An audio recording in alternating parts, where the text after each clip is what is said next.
Baik, terima kasih saudara. Senang sekali saya Flanedia dapat menemani Anda kembali dalam Serambi Topik.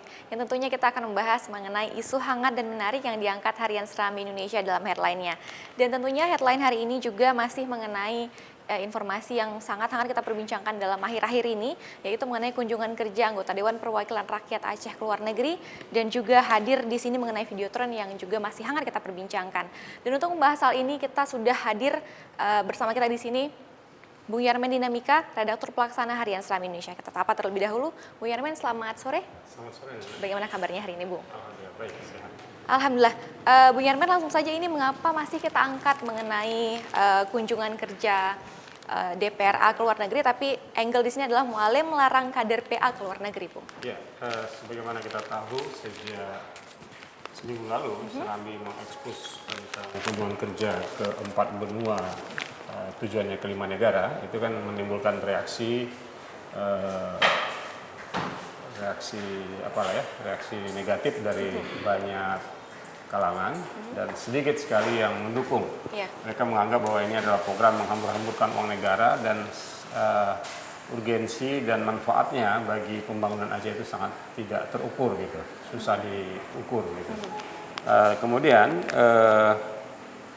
kemarin wartawan kita dipanggil ke tempat Mualim, kan Mualim ini adalah Muzakir Manap, dia berkedudukan sebagai wakil gubernur Aceh saat ini dan dia juga adalah ketua umum Dewan Pimpinan Aceh Partai Aceh. Nah, karena dia tahu partai dia itu punya banyak sekali kader di DPRA dan 4 orang diantaranya malah sudah berangkat ke Amerika Serikat melalui Komisi 1. Masih ada 4 komisi lain yang belum berangkat, ini yang kemudian dia cegah. Jadi dia buat larangan bahwa kader Partai Aceh tidak boleh satupun ikut kunjungan kerja ke luar negeri, karena menurut dia itu ada sesuatu yang mubazir dan menghambur-hamburkan uang. Gitu.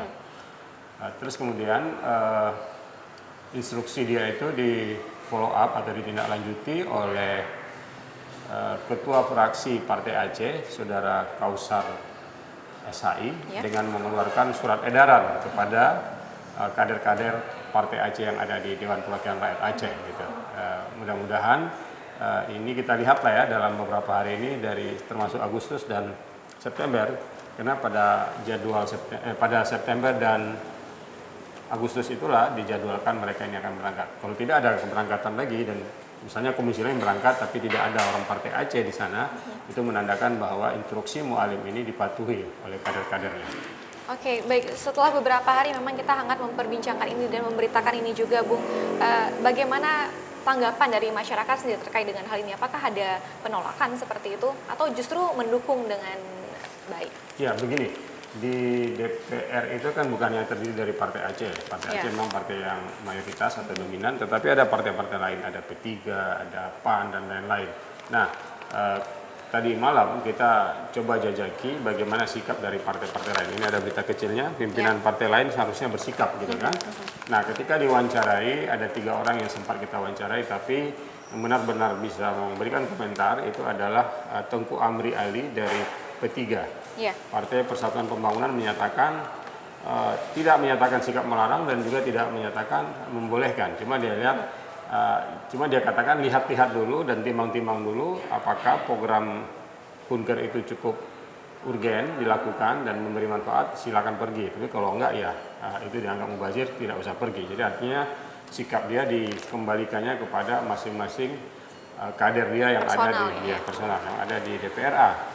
Sedangkan Golkar itu tidak berhasil kita hubungi Pak T.M. Nurlip karena dia sedang ikut rapim Golkar gitu. Jadi ditelepon, diangkat, tapi diperdengarkannya suara orang sedang berpidato. Akhirnya sampai masa datang kita nggak berhasil menghubungi T.M. Nurlip, sehingga sikap Golkar kita belum dapatkan sampai hari ini. Demikian juga Demokrat kita coba telepon Nova Iriansa, di SMS juga nggak dijawab, sehingga ya namanya juga kita koran harian ya, itu yang bisa kita lakukan, kita catatkan bahwa hanya satu partai yang pasti menyatakan menolak, yakni Partai Aceh, dan kemudian P3 sikapnya membiarkan atau menyerahkan kepada masing-masing kader dia di DPRA dengan melihat segi manfaat dan mudarat dari program itu. Yang terakhir sekali sebetulnya, sebelum Mualim membuat larangan, ada partai lain, terutama partai itu adalah Partai Nasdem, Nasional Demokratik, di mana ketuanya Bung Jaini Jalil Esa sudah menyatakan melarang partai kadernya untuk tidak pergi, dan itu sudah dipatuhi oleh salah satu kadernya namanya Jasmi Has yang seharusnya ikut dalam rombongan ke Amerika minggu lalu, tapi Dari Komisi 1. Komisi 1 ternyata dia tidak ikut ke Amerika.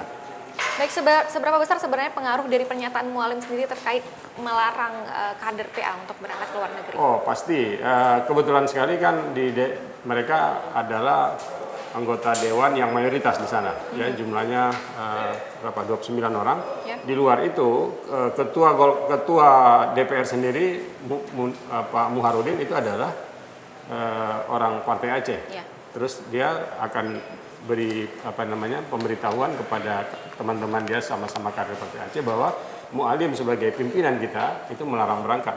Insya Allah tidak akan ada yang berangkat. Memang Mualim tidak mengancam akan di-reshuffle atau akan di-recall atau akan seperti apa, tetapi sebagai seorang kader yang baik harusnya mematuhi apa yang diputuskan oleh ketua umum gitu. Tapi apa sebenarnya mungkin tujuan atau manfaat dari kunjungan kerja ini sendiri, Bu? Ya, dalam talkshow terdahulu kita udah ulas, manfaatnya tidak pernah terukur dan tidak nyata gitu. Jadi ketika orang menyatakan ini mubazir, dan memang itu yang nampak gitu. Menurut mata redaksi sendiri, apa sebenarnya mungkin lebih penting untuk dipertimbangkan, untuk lebih diprioritaskan seperti itu? Yang diprioritaskan misalnya seperti yang dikatakan Mualim juga, di awal-awal kita udah sampaikan di Salam Serambi bahwa bukankah ketika mereka pergi ada banyak pekerjaan rumah yang belum terselesaikan. Misalnya kanun pilkada kita udah hitungan hari lagi kan, tanggal 8 sudah mendaftar, tapi kanunnya belum siap gitu. Ya.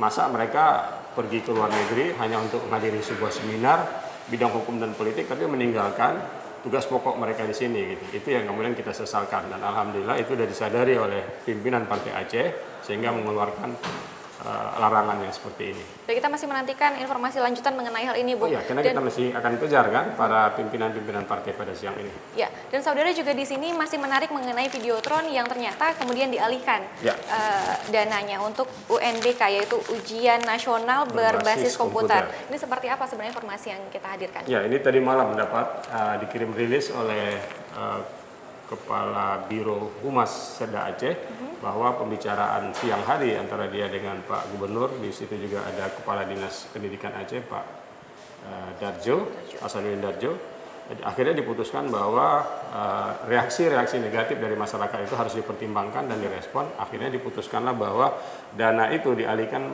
untuk membeli pengadaan komputer sekitar 400 unit, dan itu nanti akan dibagikan ke 5 daerah yang tadinya dapat jatah Videotron ini.